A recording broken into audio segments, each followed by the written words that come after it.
வேத புஸ்தகத்தில் 2 ராஜாக்கள் 20ஆம் அதிகாரத்தில் ஆண்டவர் செய்த ஒரு அற்புதம் எழுதப்பட்டு இருக்கிறாரு. ஒரு மனிதனுக்கு, ஒரு தேசத்தை ஆளுகை செய்த ராஜாவிற்கு ஆண்டவர் செய்த ஒரு அற்புதம் எழுதப்பட்டு இருக்கிறாரு. அதிலிருந்து தான் சில காரியத்தை உங்களுக்கு சொல்லி உங்களுக்காக பிரார்த்தனை செய்ய போகிறேன். இப்போ ஆண்டவர் உங்களுக்கு என்ன வார்த்தை வைத்திருக்கிறார், அவளோடு காத்திருக்கிறீங்கல்ல. 2 ராஜாக்கள் 20ஆம் அதிகாரம் 5ஆம் வசனத்தில் ஆண்டவர் அந்த ராஜாவை பார்த்து ஒரு காரியம் சொல்லுகிறார். உன் விண்ணப்பத்தை நான் கேட்டேன், உன் கண்ணீரை நான் கண்டேன், நான் உன்னை குணமாக்குவேன் என்று கர்த்தர் சொல்லுகிறார். இன்றைக்கி இதே வார்த்தை தான் உங்களை பார்த்து ஆண்டவர் சொல்லுகிறார். என் மகனே, என் மகளே, உன் விண்ணப்பத்தை நான் கேட்டேன், உன் கண்ணீரை நான் கண்டேன், நான் உன்னை குணமாக்குவேன். ஏதோ ஒரு வியாதி, ஏதோ ஒரு பிரச்சனை, ஏதோ ஒரு வேதனை, மனதில் காயம், பாதிப்பு, மன அழுத்தம் கலங்கி கொண்டிருக்கிறாயா? நீ என்னை நோக்கி விண்ணப்பம் பண்ணினால் உன் விண்ணப்பத்தை நான் கேட்பேன். நீ என்னை நோக்கி கண்ணீர் வடித்தால் உன் கண்ணீரை நான் காண்பேன். நான் உன்னை குணமாக்குவேன், நான் உனக்கு விடுதலை தருவேன், நான் உன் துக்கத்தை சந்தோஷமாய் மாற்றுவேன், நான் உனக்கு ஒரு அற்புதம் செய்வேன், நான் உன் நிந்தையை மாற்றுவேன், நான் இன்றைக்கு உன்னுடைய வேதனைகளை மாற்றி அற்புதம் செய்து மகிழ பண்ணுவேன் என்று ஆண்டவர் உங்களை பார்த்து சொல்கிறார். எசேக்கியா என்கிற ஒரு ராஜா இருந்தார். அவர் இஸ்ரவேல் தேசத்திலே ராஜாவாக ஆளுகை செய்து கொண்டிருந்த ஒரு தேசத்திற்கே ராஜா. அந்த ராஜா வியாதிப்பட்டு மரணப்படுக்கையில் ஆகிவிட்டார் என்று வசனம் சொல்லுகிறது. முதல் ஒரு தேசத்தின் ராஜா வியாதிப்படும் போது என்னென்ன மாதிரி மருத்துவ வசதிகள் செய்திருப்பார்கள்னு யோசித்து பாருங்க. அந்த அரண்மனைக்குன்னே ஒரு வைத்தியர் இருந்திருப்பார் இல்லை? அந்த அரண்மனையில் ராஜாவையும் ராஜாவுடைய குடும்பத்திற்கு உதவி செய்வதற்கு அரண்மனை வைத்தியர் என்றே அந்த நாட்களில் ராஜாக்கள் வைத்திருந்திருக்கிறாங்க. அப்போ அரண்மனையில் யாருக்காவது வியாதினா ஓடி வந்துடுவாங்க. அப்போ ராஜாவுக்கு அவங்க வைத்தியம் செய்திருப்பார்கள், ஆனாலும் சுகம் உண்டாக்க முடியவில்லை. இன்றைக்கி நம்ம தேசத்தில் ஒரு முதல்வர் வியாதிப்பட்டாலே அமெரிக்காவிலேருந்து டாக்டர்ஸ் வரவழைக்க முடிகிறது, ஜப்பான்லேருந்து வர வைக்கிறாங்க அவரை காப்பாற்ற வேண்டும் என்பதற்கு. அந்த நாட்களில் ராஜாக்களுடைய ஆட்சி என்று சொல்லும்போது அவங்க தான் தேசத்துக்கே எல்லாமே. அப்போ அந்த தேசம் முழுவதில் பிரபலமான வைத்தியர்கள் எல்லாம் வரவழைக்கப்பட்டு ராஜாவுக்கு வைத்தியம் செய்திருப்பாங்க. ஆனால் ஒருவராலும் குணமாக்க முடியவில்லை. அப்படி என்ன அவருக்கு வியாதி என்று சொன்னால் 7வது வசனம் சொல்லுகிறது, பிளவை என்பதாய் சொல்லப்படுகிறாரு. ஆங்கிலத்தில் அது ஒரு கட்டி, பாயில் என்று சொல்லப்படுகிறாரு. ஒரு மொழிபெயர்ப்பு ஆங்கில வேதாகமத்தில் சொல்லப்படுகிறது, கேன்சர் என்ற வார்த்தை குறிப்பிடப்படுகிறது. என்னால் அவ்வளோதான், அவருடைய லைஃப் முடிந்தது, இனிமேல் அவரை காப்பாற்ற முடியாது என்கிற ஒரு கொடிய வியாதி. அதில் ஒரு தேசத்தின் ராஜா பாதிக்கப்பட்டு அப்போ மருத்துவமெல்லாம் கைவிட்டு விட்டது. அவ்வளோ பெரிய செல்வாக்காக இருக்கிற ஒரு தேசத்தினுடைய ராஜாவிற்கே மருத்துவம் உதவி செய்ய முடியாத ஒரு சூழ்நிலை, ஏமாற்றம். எனக்கு அன்பானவர்களே, இன்றைக்கி அந்த மாதிரி ஒரு சூழ்நிலையில் நீங்கள் இருக்கலாம். எவ்வளோ பணம் செலவு பண்ணியாச்சு, எத்தனை டாக்டரை பார்த்தாச்சு, எவ்வளோ பணம் செலவு பண்ணி எத்தனை இடத்துல போய் முயற்சி பண்ணி ஆச்சுது, ஆனால் இந்த காரியத்தில் ஒரு சுகம் உண்டாகலையே, விடுதலை உண்டாகலையே, இந்த நன்மை நடக்கலையே அப்படின்னு சொல்லி மனம் நொந்து போய் வேதனையோடு நீங்கள் நின்று கொண்டிருக்கலாம். இந்த எசேக்கியா ராஜாவிற்கு இந்த மாதிரி ஒரு கொடூரமான வியாதி மரணப்படுக்கையில் இருக்க. அவர் என்ன பாவம் செய்துட்டாரு? வேத புஸ்தகத்தில் 2 ராஜாக்கள் 18ஆம் அதிகாரத்தில் இந்த எசேக்கியா ராஜாவை பற்றி அருமையான சில சாட்சிகள் சொல்லப்படுகிறாரு. 18ஆம் அதிகாரம் 3ஆம் வசனத்தை வாசிக்கும் போது, அவர் கர்த்தரின் பார்வைக்கு செம்மையானதை செய்தாராம். ஆண்டவருடைய பார்வைக்கு செம்மையானதை செய்து கொண்டு வந்த ஒரு தேவனுக்கு பயந்து நடக்கிற ஒரு மனிதர், தேவனாகிய கர்த்தர் மேலே நம்பிக்கை வைத்திருந்த மனிதர், ரொம்ப விசுவாசம், கர்த்தர் தான் நம்பிக்கை, அவர் எனக்கு போதும், அந்த அளவுக்கு ஆண்டவரை சார்ந்து வாழ்ந்த மனிதர். 6வது வசனத்தை நீங்கள் வாசிக்கும் போது, கர்த்தர் கற்பித்த அவருடைய கற்பனைகளையெல்லாம் கை கொண்டு நடந்தாராம். ஆண்டவர் விட்டு பின்வாங்கவே இல்லை. நான் ராஜாவாயிட்டேன், இனி கடவுளாவது ஒன்றாவதை நான் என் விருப்பப்படி வாழ்வேன்னு வாழவில்லை. ஆண்டவர் விட்டு பின்வாங்கவில்லை. ஆண்டவரை சார்ந்து அவருக்கு கற்பனைகளை கை கொண்டு நடந்த ஒரு மனிதர். பின் ஏன் அவருக்கு இந்த வியாதி வரணும்? இதுதான் நிறைய பேருடைய உள்ளத்தில் கேள்வி. நான் ஆண்டவருக்கு பயந்து நடக்கிறேனே, ஆண்டவரை ஏற்றுக்கொண்டு இருக்கிறேனே, ஜெபம் பண்ணுகிறேனே, எனக்கு ஏன் இந்த மாதிரி வர வேண்டும் என்கிற ஒரு காரியம் நம்முடைய மனதை வாதிக்கிற ஒரு காரியம். ஒரு துன்மார்க்கனுக்கு நடப்பதை போல நீதிமானுக்கும் நடக்கிறதே அப்படின்றது நிறைய பேருடைய உள்ளத்திலே மன சோர்வை கொண்டு வந்து விடுகிறாரு. அப்படித்தான் இந்த எசேக்கியா வியாதிப்பட்டு இருக்கும்போது கர்த்தருக்கு பயந்து நடந்த மனிதர், அவருடைய மனதில் பல காரியங்கள் ஓடி இருக்கும். இது மாதிரி ஒருத்தர் என்னை குணமாக்க முடியலையே, நான் இப்படி வியாதி படுக்கையில் கஷ்டப்படுகிறேனே. அப்போ அந்த கட்டியினால் அவரால் எளிமை நடக்க முடியாமல் படுக்கையில், சரீரத்தில் வேதனையில், ஒரு மரண படுக்கையில் அவர் இருக்கிறார். அங்கே ஒரு பெரிய தீர்க்கதரிசி இருக்கிறார். ஏசாயா என்கிற தீர்க்கதரிசி தேவ மனிதர். இவருக்கு ரொம்ப பழக்கமானவர். அவர் தேவனிடத்தில் தேவ தரிசனம் பெற்ற ஒரு மனிதர். இப்போ அவர் வருகிறார். அந்த தீர்க்கதரிசியை ஆண்டவர் அனுப்புகிறார். அனுப்பி என்ன பண்ணுறாரு? சுகம் கொடுக்க அனுப்பலை. அதான் சில காரியம் நமக்கு ஆச்சரியமாக இருக்கும். ஆண்டவர் என்ன சொல்லி அனுப்புகிறார்? எசேக்கியாவுடைய வாழ்நாள் முடிகிறது, அவன் மரணத்தை சந்திக்க போகிறான், நான் அவனை எடுத்துக்கொள்ள போகிறேன், வீட்டு காரியத்தை ஒழுங்குபடுத்த சொல். அவன் மரிப்பதற்கு முன்பாக மனைவி, பிள்ளைகள், குடும்ப காரியம், அரசியல் காரியம் எல்லாத்தையும் சரிப்படுத்தி ஒழுங்குபடுத்த சொல் என்பதாக ஒரு செய்தி ஆண்டவர் சொல்லி அனுப்புகிறார். ரொம்ப ஆச்சரியமாக இருக்குல்ல? இப்போ எசேக்கியா அந்த செய்தி கேட்டவன், அப்படியா நான் அப்படியே மறிக்க போகிறேனா அப்படின்னு ஏற்றுக்கொள்ளலை. அவன் மிகவும் அழுதான். வசனம் சொல்லுகிறது, கர்த்தரை நோக்கி எசேக்கியா மிகவும் அழுதான் என்று 3ஆம் வசனம் சொல்லுகிறது. ஒரு தேசத்தின் ராஜா உடனே சுவர்புறமாய் திரும்பி, ஏனென்றால் அங்கே மந்திரிமார்கள், அவருடைய அபிஷியல்ஸ் எல்லாம் நின்றிருப்பாங்க. இந்த மனிதர்களை விட்டு நான் தேவன் பக்கமாக என் கண்களை திருப்புகிறேன், ஆண்டவர் பக்கமாக என் இருதயத்தை திருப்புகிறேன் என்று சுவர்புறமாய் திரும்பி கர்த்தரை நோக்கி மிகவும் அழுது ஒரு ஜெபம் செய்கிறார். எனக்கு அன்பானவர்களே, அந்த கண்ணீரின் ஜெபம்தான் ஒரு பெரிய மாற்றத்தை கொண்டு வருகிறது. அவர் ஆண்டவரிடத்தில் வடித்த கண்ணீர் ஒரு அற்புதமான மாற்றத்தை கொண்டு வருகிறதை நாம் இந்த பகுதியிலே பார்க்கிறோம். அவர் அழுகிறார், மிகவும் அழுதார். அவர் தேசத்தின் ராஜா படுக்கையில் அந்த பக்கமாக திரும்பி கர்த்தரை நோக்கி அவர் அழுகிறார். வியாதி எப்படிப்பட்ட மனிதனையும் கலங்க பண்ணிவிடும். ஒரு சமயம் பாருங்கள், என்னை பார்ப்பதற்கு ஒரு குடும்பத்தார் வந்தார்கள்.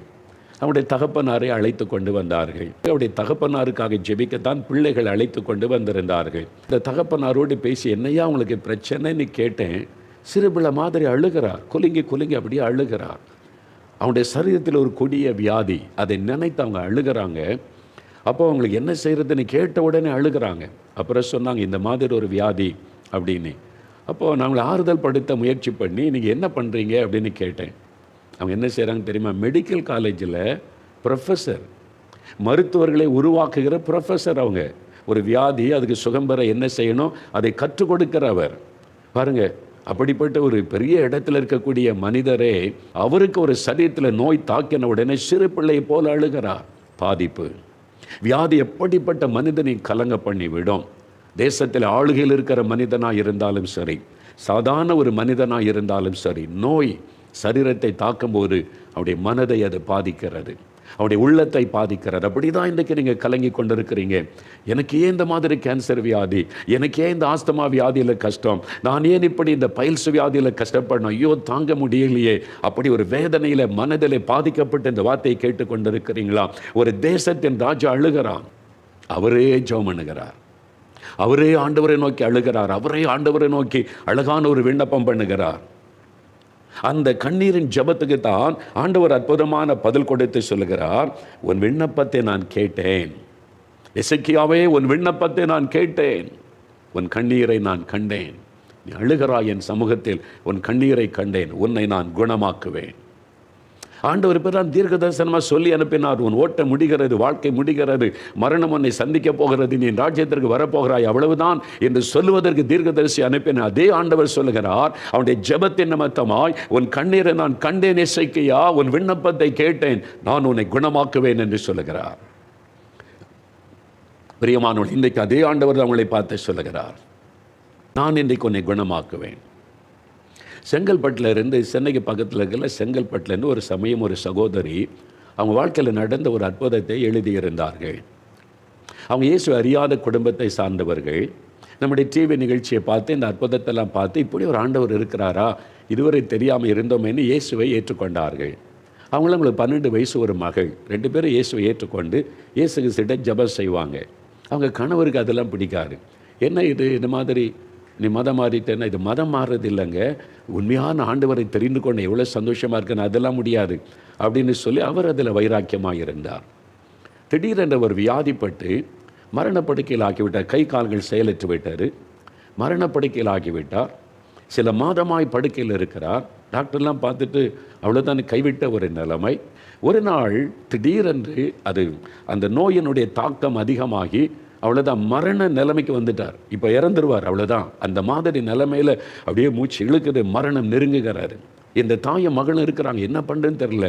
ஒன்றே ஒன்று அவங்க சொல்லியிருந்தாங்க, ஐயா நீங்கள் நிகழ்ச்சியில் சொல்லுவீங்க, நீங்கள் ஒரு ஆபத்து ஒரு தேவைன்னா ஊழியக்காரனை தேடாதங்க, இயேசுவை தேடுங்க, அவர் உடனே அற்புதம் செய்வார்னு சொன்னதை ஞாபகத்தில் வந்தார். அவங்க சொல்கிறாங்க, நானும் என் 12 வயது மகளும் முழங்கால் படியிட்டோம். எங்களுக்கு ரொம்ப ஜெபிக்கலாம் தெரியாது. எங்களுக்கு தெரிந்த அளவில் இயேசுவே வாங்க, இயேசுவே வாங்க. அந்த மகள் சொல்கிறேன், எங்கள் அப்பாவை தொடுங்க, இயேசுவே வாங்க, எங்கள் அப்பாவை தொடுங்க, எங்கள் அப்பா சாக போகிறாங்களே, மரணப்படுக்கையில் இருக்கான், இயேசுவே எங்கள் அப்பாவை தொடுங்க, சுகமாக்குங்கன்னு அந்த மகள் ஜெபிக்கிறாள். அவ்வளோதான் அவங்களுக்கு தெரியும். நீங்கள் உங்களுடைய மனதில் என்ன தோணுகிறதோ உங்களுடைய விடுதலைக்காக, தேவைக்காக ஜெபிக்க, அது அப்படியே சொல்லுவது தான் ஜெபம். இந்த சகோதரி கண்ணீரோடு என் கணவரை தொடுங்கன்னு ஜெபிக்கிறாங்க. அடுத்த நிமிஷம் இயேசு அந்த வீட்டுக்குள்ளே இறங்கினார். கணவர் ஆண்டவர் இயேசுவை நம்பாதவர். இவன் தான் என்ன நம்பலையே, இவனை ஏன் குணமாக்கணும்னு இயேசு நினைக்கவில்லை. ஐயோ, இந்த மகளும், இந்த சின்ன மகளும் அவருடைய தாயும் என்னை நம்புகிறாங்க, என்னை விசுவாசிக்கிறாங்க, என் நாமத்தை சொல்லி கூப்பிடுகிறார்கள். உடனே இயேசு அந்த வீட்டுக்குள்ளே இறங்கினார். ஆண்டவருடைய வல்லமை அந்த படுக்கையில் இறங்கினார். அடுத்த நிமிஷம் மரண கட்டு மாறினார். உடனே விடுதலை, கை கால்கள் செயல்பட ஆரம்பித்தது. 100க்கு 100 சுகம். அவர் எழுப்பி உட்கார்ந்துட்டார் படுக்கையில். ஓ, இயேசு வந்தார், என்னை தொட்டுட்டார், குணமாக்கிட்டார். 100க்கு 100 சுகம். சில நிமிட நேரத்திற்குள்ளாக மரண படுக்கை மாறிவிட்டது. பாருங்க, ஏசாயா என்ற தீர்க்கதரிசி கிட்ட எனக்காக ஜெபம் பண்ணுன்னு கேட்கவில்லை. அவர் சுவர்புறமாய் திரும்பி அவரே கர்த்தரை நோக்கி விண்ணப்பம் பண்ணினார்.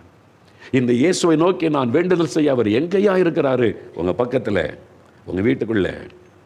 அவர் தேவன், அவர் கடவுள், வானத்தை பூமியை உண்டாக்கினவர். அவர் பரிசுத்தமுள்ள ஒரு தேவன். இந்த மாம்ச கண்களால் அதை பார்க்க முடியாது, ஆனால் அவருடைய பிரசன்னத்தை உணர முடியும், அவருடைய தொடுதலை உணர முடியும். நீங்கள் அவரை நோக்கி கூப்பிட்டா போதும். அவர் என்ன சொல்லுகிறார்? உன்னுடைய விண்ணப்பத்தை கேட்டேன் எசேக்கியா, உன்னுடைய விண்ணப்பம், உன்னுடைய கண்ணீரை நான் கண்டேன், நான் உன்னை குணமாக்குவேன். அப்படி தான் இந்த இயேசு உங்களை பார்த்து சொல்கிறார். நீங்கள் விண்ணப்பம் பண்ணணும், நீங்கள் உங்களுடைய கண்ணீரோடைய பாதத்தில் சிந்தணும். உங்கள் ஜபத்துக்கு தேவன் பதில் தருவார், உங்களை குணமாக்குவார், விடுதலை தருவார், அற்புத மாற்றத்தை ஆண்டவர் உண்டாக்குவார். உன் கண்ணீரை கண்டேன் என்று ஆண்டவர் சொல்லுவார். அப்போ அற்புதம் நடக்கும். அதனால தான் இன்றைக்கு நீங்கள் ஏதோ ஒரு தேவை, ஒரு அற்புதம் உங்களுக்கு அவசியம் இல்லை. கேன்சர் மறையணும், ஆஸ்துமா விலகணும், உங்கள் குடும்பத்தில் பிள்ளைகள் சுகமாகணும், குடும்பத்தில் இருக்கிற போராட்டம் மாறணும், உங்களுடைய குடும்பத்தில் நிந்தை நீங்கணும். ஒரு அற்புதம் நடந்தால் தான் இந்த ஆபத்தில் வெளியே வர முடியும். உங்களுக்கு ஒரு அற்புதம் தேவை. கடன் பிரச்சனை விடுதலை வேணும், அவமான நிந்தை மாறணும், இந்த இக்கட்டிலிருந்து விடுதலை வேணும், ஒரு அற்புதம் நடக்கணும். ஏசு அற்புதம் செய்ய ஆயத்தம். ஆனால் நீங்கள் பெற்றுக்கொள்ள ஆயத்தமா? ஆண்டவர் எல்லாருக்கும் அற்புதம் செய்ய முடியாது. குடிகாரனுக்கும், துன்மார்க்கத்தும், அசுத்தத்தில் வாழ்கிற மனிதனுக்கும் அவர் அற்புதம் செய்ய முடியாது. அதே சமயத்தில் அவன் மனம் திரும்பினால் ஆண்டவர் அற்புதம் செய்வார். ஆண்டவரே, என் பாவத்தை மன்னிங்க, நான் துன்மார்க்க, நான் இந்த பாவத்துக்கு இடம் கொடுத்துட்டு என்னை மன்னிச்சு எனக்கு ஒரு அற்புதம் செய்யுங்க. நான் உடனே ஆண்டவர் இறங்குவார். அவர் பாவத்தை மன்னிக்கிறவரும் சுகமாக்குகிற தேவனுமாய் இருக்கிறார். எந்த பாவியையும் புறம்பே தள்ள மாட்டார். நீ பாவி என்கிட்ட வராதெல்லாம் சொல்ல மாட்டார். ஆண்டவரே, நான் பாவம் செய்துட்டேன், என்கிட்ட உண்மை இல்லை, உத்தமம் இல்லை, என் இருதயம் இந்த பாவத்தில் நிறைஞ்சிருக்கு, எனக்கு இந்த பாவத்தை மன்னிச்சு விடுதலை கொடுங்க, நீ மனம் திரும்பி வந்தால் உடனே அவர் அணைத்து கொள்ளுவார், புறம்பே தள்ள மாட்டார். அவர் பாவத்தை மன்னித்து அற்புதம் செய்கிற ஆண்டவர். இன்றைக்கு உங்களுக்கு ஒரு அற்புதம் தேவை. நீங்கள் ஆண்டவரிடத்தில் ஒப்பு கொடுக்கும் போது மன்னித்து அற்புதம் செய்வார். இப்போ நம்ம ஜெபிக்க போகிறோம். உங்கள் வீட்டில் இருக்கிற மற்றவங்களை மறந்து விடுங்க, பக்கத்தில் இருக்கிறவங்களை மறந்துடுங்க. இயேசுவை மாத்திர கண் முன்னால் நிறுத்துங்க. அப்படியே உங்களுடைய கண்களை மூடி இயேசுவை கண் முன்னால் நிறுத்தி, இயேசுவே, என் ஜெபத்தை கேட்கிறவரே, என் கண்ணீரை காண்கிறவரே, என்னை குணமாக்குகிறவரே, எனக்கு அற்புதம் செய்கிறவரே, எனக்கு வாக்கு கொடுத்துட்டீங்க, ஆனால் என் உள்ள வாழ்க்கையில் இருக்கிற தடைகளை மாற்றுங்க. இப்போ அற்புதம் செய்கிற தடைகள் விலகிவிட்டது. இப்போ அற்புதத்தை ஆண்டவர் செய்ய போகிறார். இப்போ வியாதி உள்ளவர்கள் வியாதி உள்ள இடத்துல கை வைத்து நீங்கள் ஜெபிக்கணும். ஒருவேளை உங்கள் வீட்டில் மற்றவங்க வியாதிப்பட்டிருந்தால் அவங்க மேலே நீங்கள் கை வைங்க. உங்களுடைய குழந்தைகள், கணவர், மனைவி, அவங்களுக்காக ஜெபிக்கணும்னு அவங்க மேலே கை வைத்து கொள்ளுங்க. வியாதி படுக்கையில் இருக்கிறாங்க, மரண படுக்கையில் இருக்கிறாங்கன்னா அவங்க மேலே கை வைத்து கொள்ளுங்க. ஆஸ்பத்திரியில் மரண படுக்கையில் இருக்கிற சிலருக்காக நீங்கள் வீட்டில் இருந்து ஜெபிக்கிறீங்க. ஆண்டவர் அதை பார்க்கிறார். ஐயோ, நான் ஆஸ்பத்திரியில் போய் ஜெபிக்க முடியாதுன்னு நினைக்கிறீங்க, இங்கேருந்தே ஜெபம் பண்ணுங்க. வலதுகரம் உயர்த்தி ஆஸ்பத்திரியில் இருக்கிற எனக்கு பிரியமானவர்களுக்காக ஜெபிக்கிறேன், நாங்கள் ஜெபிக்கிற இதே நேரம் ஆஸ்பத்திரியில் அற்புதம் நடக்கணும் ஆண்டவரே, நீ ஜெபம் பண்ணுங்க. இப்போ ஆண்டவர் தொடுவார். அவர் தூரத்திற்கும் தேவன், அவரால் கூடாத காரியம் ஒன்றும் இல்லை. இப்போ ஆண்டவருடைய வல்லமை இறங்க போகிறது. அப்படியே கரங்களை வைத்து ஜெபிங்க. இயேசுவே தொடும், இயேசுவே விடுதலை தாரும், இயேசுவே என்னை ஒப்பு கொடுத்து விட்டேன், என்னை நினைத்தருளும். ஒருவேளை மிகுந்த பாரத்தோட கண்ணீரோடு சிலர் நிற்கிறீங்க. என் நிந்த மாறணும், இந்த மரண கட்டு விலகணும், என்னால் இப்போ வாழவே முடியாதுங்கிற நெருக்கம் என்று கலங்கி நிற்கிறீங்க. ஆண்டவருடைய சமூகத்தில் நீங்கள் வடிக்கிற கண்ணீரை தேவன் பார்க்கிறார். உங்களுடைய கண்ணீரை நான் கண்டேன் என்று சொல்லுகிற தேவன் அவர். இப்போ இயேசுவே தொடுன்னு கேளுங்க. தகப்பனே, அருமையான இந்த பிள்ளைகளோடு இணைந்து நான் செபிக்கிறேன். யார் யார் இப்பொழுது இயேசுவே என்னை சுகமாக்கும், இயேசுவே எனக்கு விடுதலை தாரும், இயேசுவே இந்த மரண கட்டுகள் மாறணும், இயேசுவே ஒரு அற்புதம் செய்யும் என்று பாரத்தோடு செபிக்கிறார்களோ ஒவ்வொரு பிள்ளைகளையும் தொடுங்க ஆண்டவரே. ஒவ்வொரு குடும்பத்துக்குள்ளும் உடைய வல்லமை இறங்கட்டும் அப்பா. ஒவ்வொரு மரண படுக்கைகளும் மாறும்படியாய் எசேக்கியாவுடைய மரண படுக்கையை மாற்றின தேவனே, எசேக்கியாவுக்கு சுகம் கொடுத்து அந்த மரண கட்டிலிருந்து விடுதலை கொடுத்த தேவனே, இந்த பிள்ளைகளுக்கு அதே மாதிரி அற்புதம் நடக்கணும். மரண படுக்கைகள் மாறணும், மரண கட்டுகள் அறுக்கப்படணும். அந்த மரணத்தை கொண்டு வரும்படி போராடுகிற பொருளாதார ஆவிகள் இயேசுவின் நாமத்தில் விலகட்டும். மரண படுக்கைக்குள் ஆக்கி வேதனைப்படுத்துகிற பொருளாதார ஆவிகளை கடிந்து கொள்கிறேன். இயேசுவின் நாமத்தில் அவைகள் விலகட்டும். அந்த சரீரத்தை விட்டு அவைகள் விலகட்டும். அந்த சரீரத்தில் இருக்கிற சாத்தானுடைய கட்டுகள் அறுக்கப்படட்டும். இயேசுவின் நாமத்தில் பொருளாதார கேன்சர் வியாதி இயேசு கிறிஸ்துவின் நாமத்தில் விலகுவதாக அந்த நோயை எடுத்துக்கொண்டு விலகி பொருளாத ஆவி என்று கடிந்து கொள்கிறேன். அந்த கேன்சர் கட்டிகள் மறையட்டும், அந்த கேன்சர் புண்கள் மறையட்டும், அந்த கேன்சர் வியாதி இயேசுவின் நாமத்தில் இல்லாமல் போகட்டும். இப்பொழுது தொடுகிறார், கட்டிகள் மறைகிறது. எசேக்கியாவின் மரண படுக்கை மாற்றி சுகமாக்கின ஆண்டவன் உங்களை தொடுகிறார். அந்த கட்டிகள் மறையட்டும். வியாதிப்பட்ட குழந்தைகளை தொடும், கேன்சர் வியாதியினால் பாதிக்கப்பட்ட குழந்தைகளை தொடும் ஆண்டவரே. இயேசுவின் நாமத்தில் சுகம் உண்டாகட்டும், இயேசுவின் நாமத்தில் விடுதலை உண்டாகட்டும். ஆண்டவருடைய வல்லமை தொடுகிறது. நடக்க முடியாதவர்கள் இயேசுவின் நாமத்தில் எழும்பி நடப்பார்கள் ஆக. கால்களுக்குள்ள உம்முடைய வல்லமை இறங்கட்டும். எல்லா முடக்கு வாதங்கள் விலகட்டும் இயேசுவின் நாமத்தில். ஆண்டவரே, பக்கவாத நோய்கள் விலகட்டும் இயேசுவின் நாமத்தில். வாத வியாதியை கொண்டு வருகிற ஆவிகளை கடிந்து கொள்ளுகிறேன். திமிர்வாத நோய்கள் மறையட்டும் இயேசுவின் நாமத்தில். இப்பொழுது சுகம் உண்டாகட்டும். மரண படுக்கைகள் மாறட்டும், கட்டுகள் அறுக்கப்படட்டும். அப்படி எல்லாம் வலதுகரம் வைத்துங்க. இயேசுவே ஸ்தோத்திரம் சொல்லுங்க.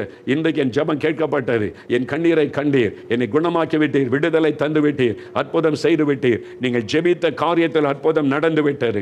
இன்றையிலிருந்து ஒரு மாற்றத்தை நீங்கள் காண்பீர்கள். அநேகருடைய கட்டுகள் அறுக்கப்பட்டு, அநேகருடைய மரண கட்டுகள் இன்றைக்கு அறுக்கப்பட்டு இருக்கிறது. அதற்காக ஆண்டவருக்கு ஸ்தோத்திரம், ஆண்டவருக்கு ஸ்தோத்திரம், ஆண்டவருக்கு ஸ்தோத்திரம். இயேசுவே உமக்கு ஸ்தோத்திரம் என்று நாங்கள் உம்மை துதிக்கிறோம், துதிக்கிறோம், துதிக்கிறோம். மனதார நாங்கள் உம்மை துதிக்கிறோம். உமக்கு நன்றி செலுத்துகிறோம் அப்பா, உமக்கு நன்றி செலுத்துகிறோம். தேங்க்யூ லார்ட், உமக்கு நன்றி.